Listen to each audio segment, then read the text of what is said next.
Hello everyone, welcome to Roam Tech. Today we will be discussing how you can easily send files from your Mac to your iPhone. The first thing we need to do is enable the AirDrop functionality on both of our devices so we can send files. To enable AirDrop on your iPhone, first head over to the Settings app. From here, scroll down and tap on General. Then find the AirDrop setting and tap on that. Now, simply choose either Contacts Only or Everyone for 10 minutes. I'm going to leave it on Contacts Only for this example. Once you've done this, you can exit to the home screen. Now, let's enable AirDrop on your Mac.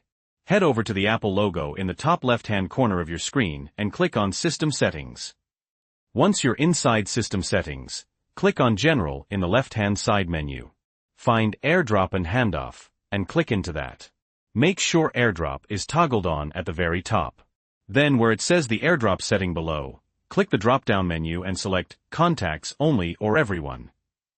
ILL select Contact Only again. Now we can exit out of the settings. Okay, we're ready to start transferring files from our Mac to our iPhone. For this example, I'm going to transfer this W8 form. To do this, right-click on the file you want to transfer, and in the context menu, select Share. In the Share menu that appears, you might see your iPhone listed directly. However, if you don't, just select AirDrop just below. In the AirDrop box, it will list all of the nearby devices, including your iPhone.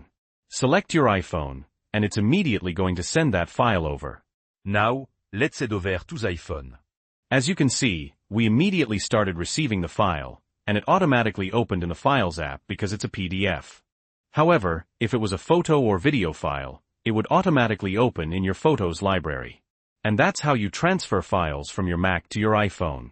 If you found this video helpful, please leave a like, and if you have any questions or comments, feel free to leave them below. And don't forget to subscribe for more tech tips and tutorials. Thanks for watching.